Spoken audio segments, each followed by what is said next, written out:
Welcome to another deep dive. Today we're going to be tackling, I guess, a really big question, which is like, what evidence is there to support paranormal beliefs? Mm. Your source material today is Pondering the Paranormal.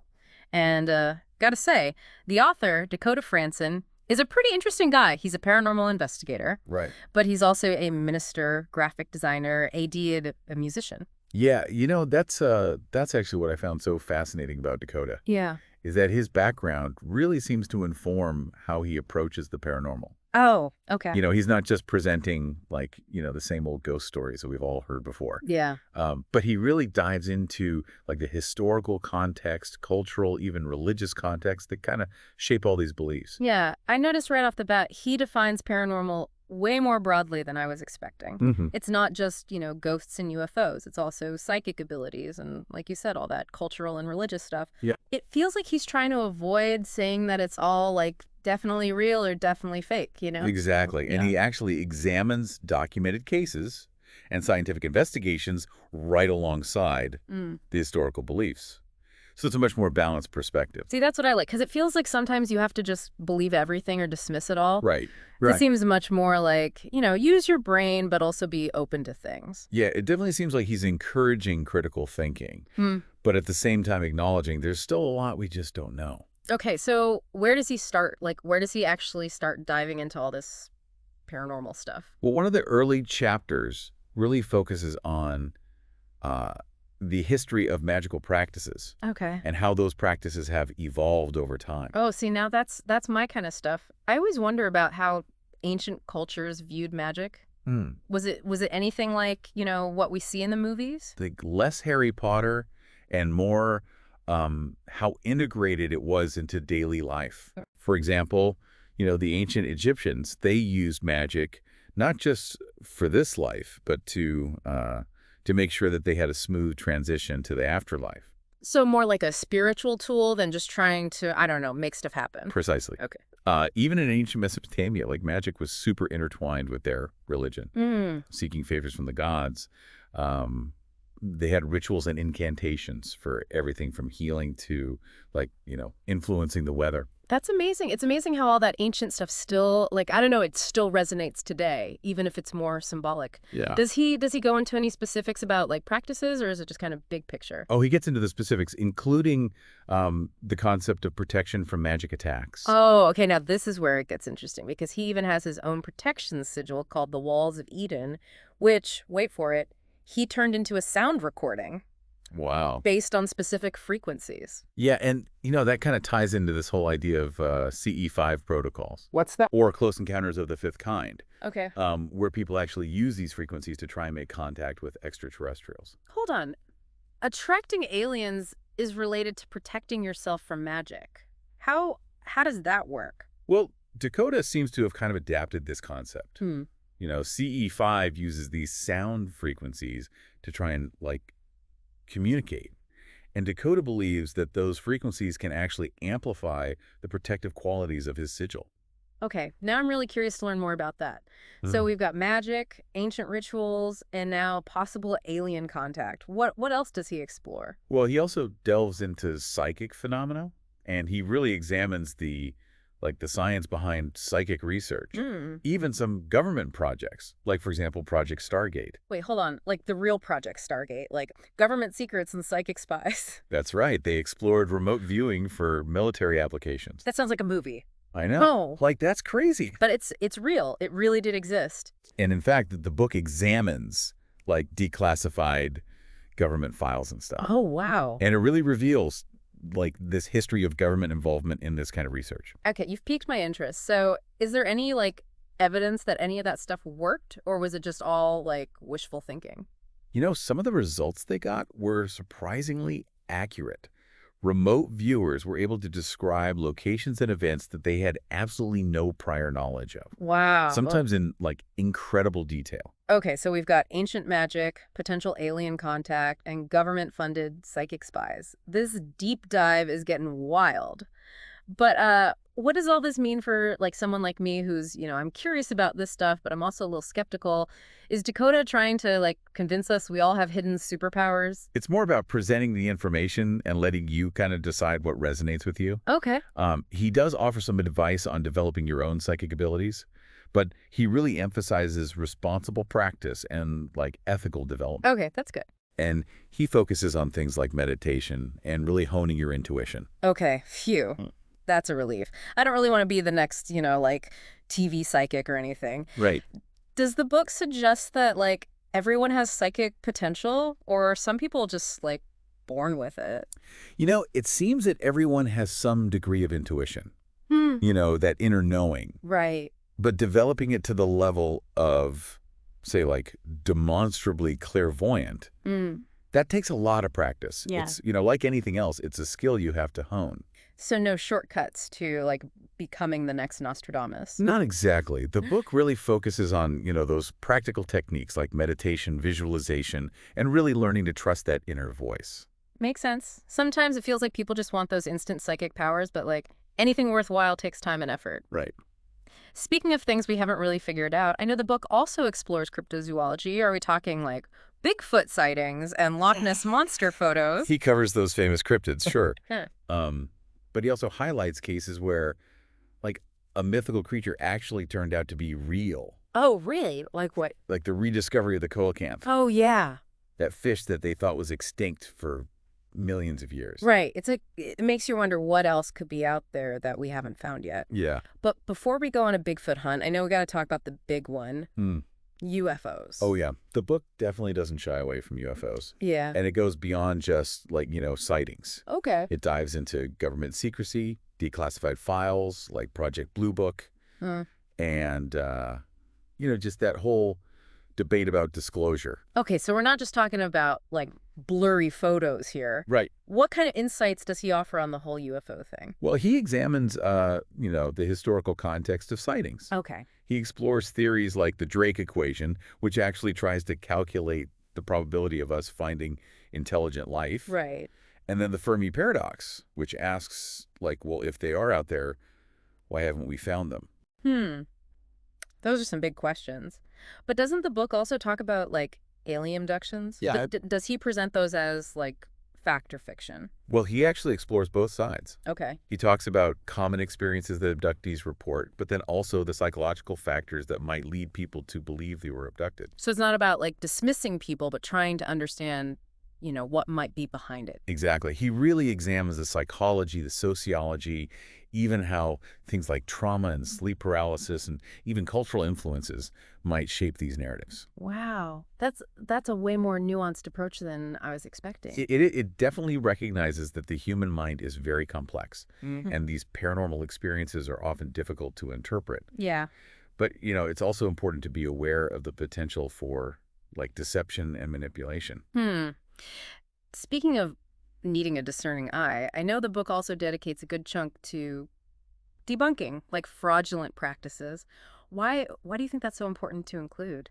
It's crucial, especially in a field that's already, so susceptible to skepticism and misinformation. Right, yeah. You don't want to just throw everything out as fake. Yeah.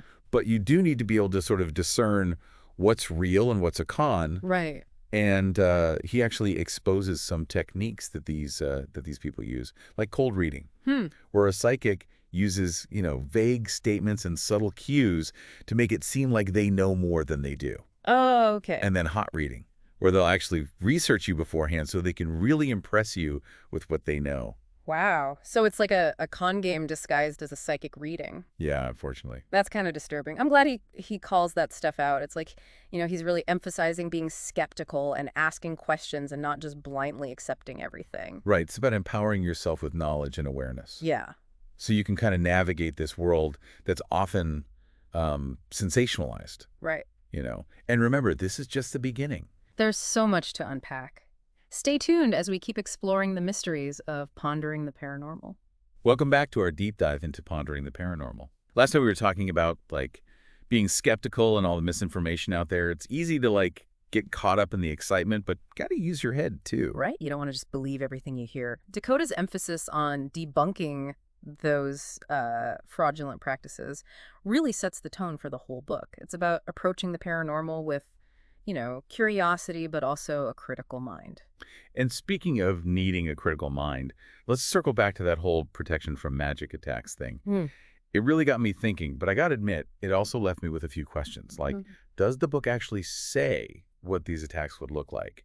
And how do you even defend against them? It does. And it's interesting because Dakota really emphasizes that it's not always about, like those Hollywood style curses and Right. hexes. Sometimes it's more about recognizing those manipulative techniques or even just negative energy that someone might be directing towards you. Okay, so less voodoo doll and more like, protecting yourself from bad vibes, Right. Black facts. toxic people. Yeah, that's a good way to put it.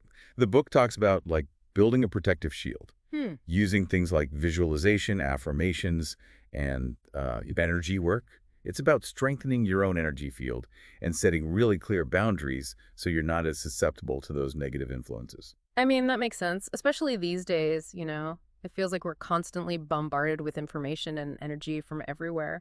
Right. But what about people who believe they are being targeted by something more deliberate? Like, what does he suggest for those situations? He suggests finding support from trusted sources, Okay. like maybe a spiritual advisor or a healer who can, offer some guidance and protection. Hmm. He also emphasizes things like cleansing rituals to kind of remove any negative energy that might be clinging to you. So it's like an energetic hygiene routine Yeah, for your soul. exactly. I like it. And remember, Dakota created that Walls of Eden sigil that we talked about for protection, Oh, right, right. and he turned it into that sound recording. Okay, yeah, that's the part I'm still struggling with. Hmm. How can like a sound recording protect you against something as intangible as magic? Well, think about it this way.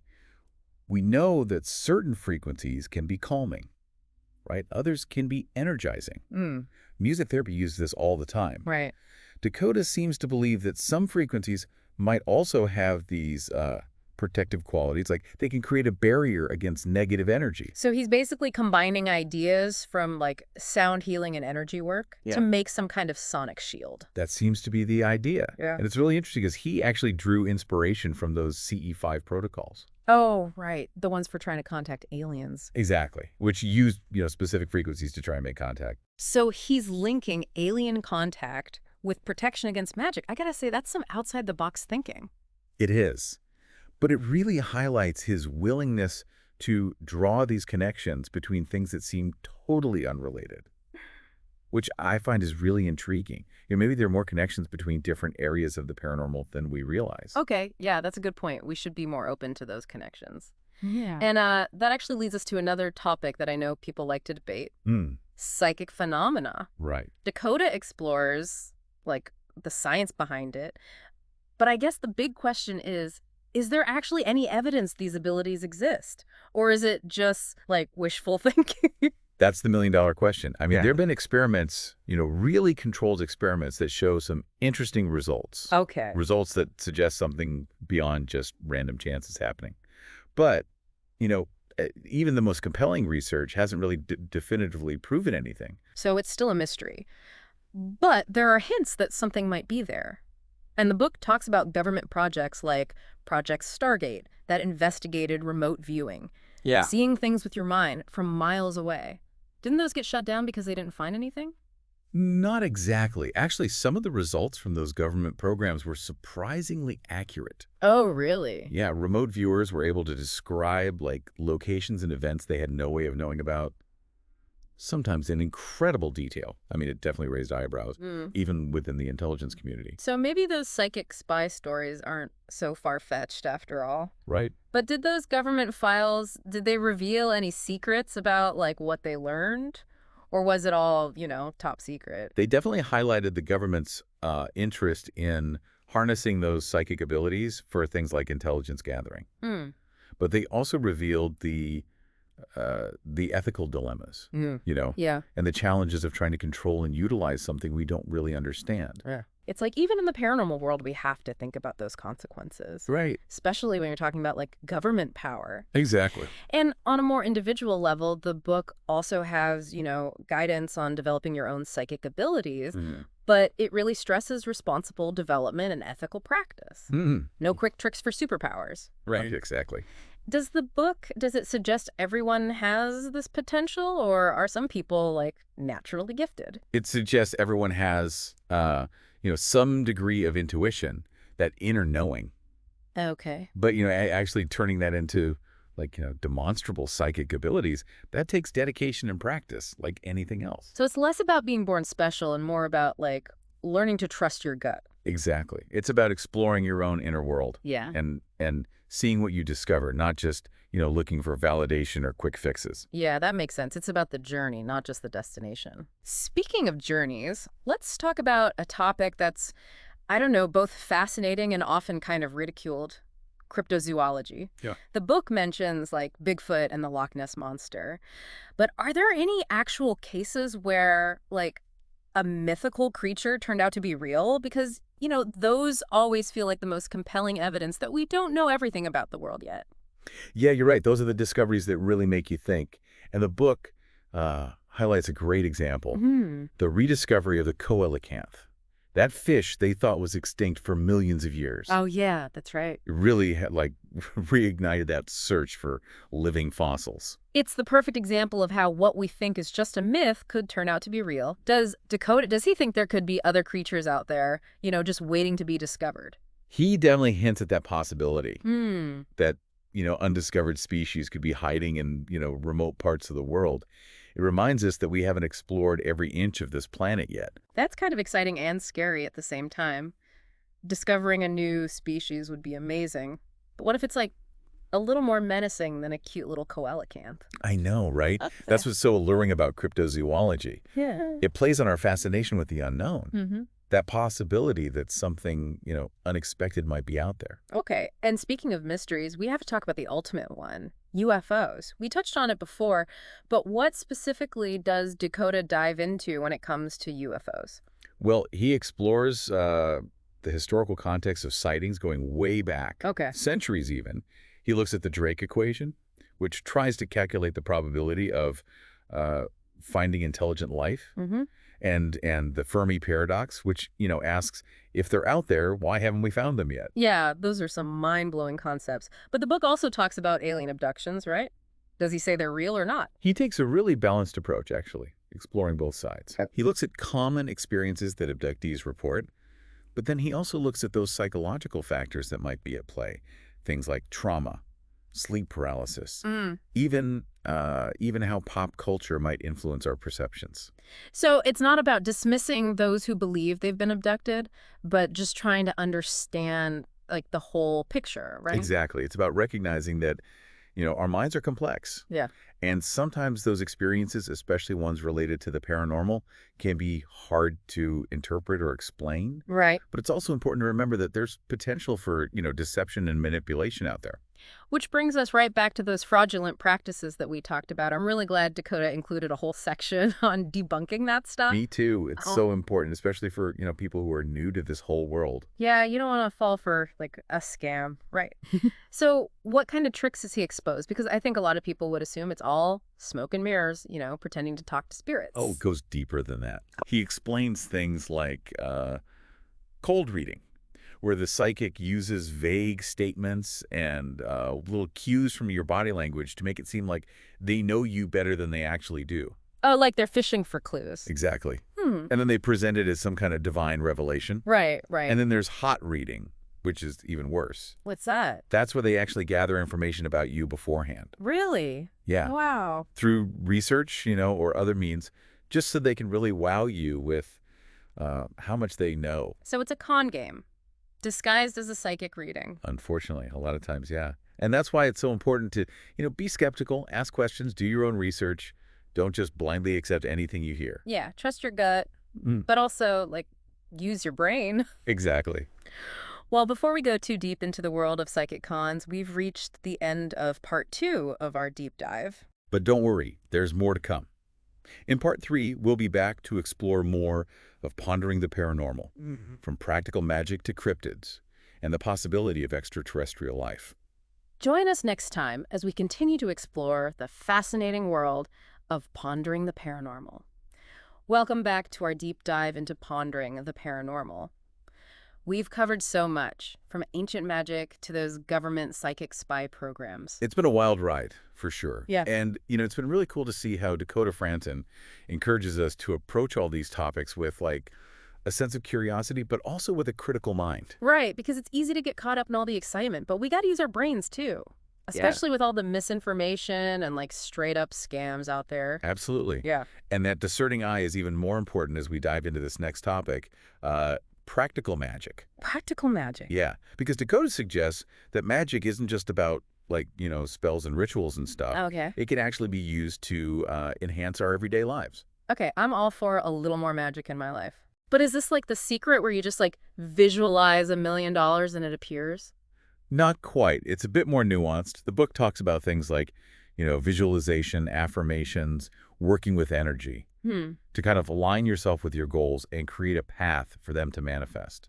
So it's not just wishing, it's about taking action, putting in the work. Exactly. It's about recognizing that we have this power to shape our own reality, but it takes effort and intention.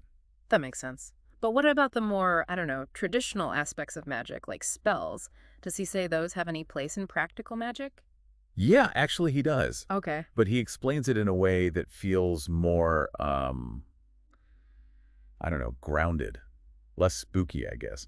He suggests that those rituals, they can actually help us focus our energy and intention, creating a more powerful connection to our desires. So it's less about like chanting and conjuring supernatural forces and more about using ritual as a tool to like focus your mind. Right. And what's really interesting is that he even suggests that, simple everyday actions can be a form of magic Oh, okay. if you approach them with that mindfulness and intention, Like what? like cooking a meal with love for your family, Mm-hmm. or tending a garden with this intention of nurturing growth and abundance. Okay, that makes it feel a lot less, intimidating and a lot more accessible. It's about finding the magic in the everyday stuff.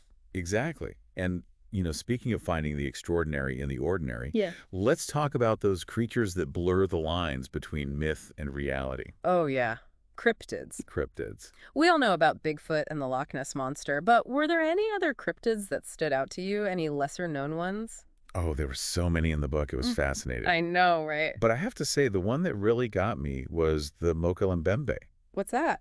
It's this dinosaur-like creature, Wait, a dinosaur? supposedly living in the Congo River basin. A living dinosaur? That's straight out of Jurassic Park. Right. That's amazing. I know. And there have been all these expeditions to try and find evidence. Yeah. But so far, nothing concrete. Which just makes it more mysterious. Exactly. It just, adds to the whole allure. It makes you wonder, what else is out there? Right. It reminds us that we don't know everything. Yeah, There are still huge parts of our planet that are unexplored. right. And we shouldn't dismiss those old stories and legends. Exactly. Sometimes those stories, they hold a grain of truth, a hint of something we're just beginning to understand. And speaking of things we might not fully understand, we have to talk about UFOs. Right. We can't leave that out. After reading this book, what are your thoughts on, the whole UFO phenomenon? Is there any evidence beyond, the grainy photos and stories people tell? Well, the book really emphasizes that there's actually a lot more evidence than just, eyewitness accounts. Like what? There are radar recordings, pilot testimonies, even government documents that suggest, something's going on that we can't explain. Speaking of government documents, didn't the book talk about Project Blue Book? Yeah. That real government program that investigated UFOs. Right. Did they ever figure out what was going on? Well, they investigated thousands of sightings. Wow. And while they explained a lot of them away as, natural stuff or misidentifications, there were hundreds that they just couldn't explain. Or nerds. Hundreds. And a lot of those reports came from, credible people. Pilots, military personnel, scientists. So it's not just random people seeing things. Exactly. We're Yeah. talking about, trained observers, people who are used to, identifying objects in the sky. And it's like, we don't know what that is. Okay, so that does seem like pretty compelling evidence that something strange is happening. It is. And it raises that question of, why have governments been so secretive about this whole thing? Right, like all the secrecy. The book goes into a bunch of theories, national security concerns, fear of mass panic, and even the possibility that some governments might actually be in contact with extraterrestrials. Whoa, hold on. Alien cover-ups and like secret meetings with aliens. That sounds like a movie. Right. But it also raises like some serious ethical questions, doesn't it? Like, does the government have the right to, I don't know, keep information about alien life from us? It's a really complex issue, but I think the book encourages us to, think critically about the information we do have, question the narratives, and, do our own research. It's about taking responsibility for our own understanding, not just accepting what we're told. Exactly. And, that applies to so much more than just, the paranormal. Right. It's about being curious, questioning things, and like trusting our gut. I couldn't have said it better myself. And on that note, I think we've reached the end of our deep dive into pondering the paranormal. It's been an awesome journey exploring all these mysteries and challenging our ideas about what's possible. And remember, the exploration doesn't stop here. There's so much out there to learn. So keep those minds open, keep asking questions, and keep that curiosity alive. Thanks for joining us on this deep dive into pondering the paranormal.